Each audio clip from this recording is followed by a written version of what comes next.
स्वप्नील तळेकर तसेच उपसरपंच पूनमताई, शाळेच्या मुख्याध्यापिका नलिनीताई, तसेच दत्तात्रय मांगरे, केदारनाथ नांदे, श्रीमती उषाताई व शालेय शिक्षण आपल्या व्यवस्थापन कमिटीचे अध्यक्ष सुहाजी मांगरे, उपस्थित सर्व ग्रामस्थ बंधू भगिनींनो आणि माझ्या लाडक्या विद्यार्थ्यांनो, तुम्हा सर्वांच्या बरोबर आज हा 75वा प्रजासत्ताक दिन साजरा करताना माझं मन आनंदाने प्रफुल्लित झालंय।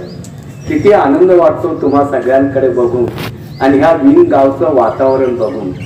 विंग गावच्या ग्रामस्थांना शतशः धन्यवाद देतो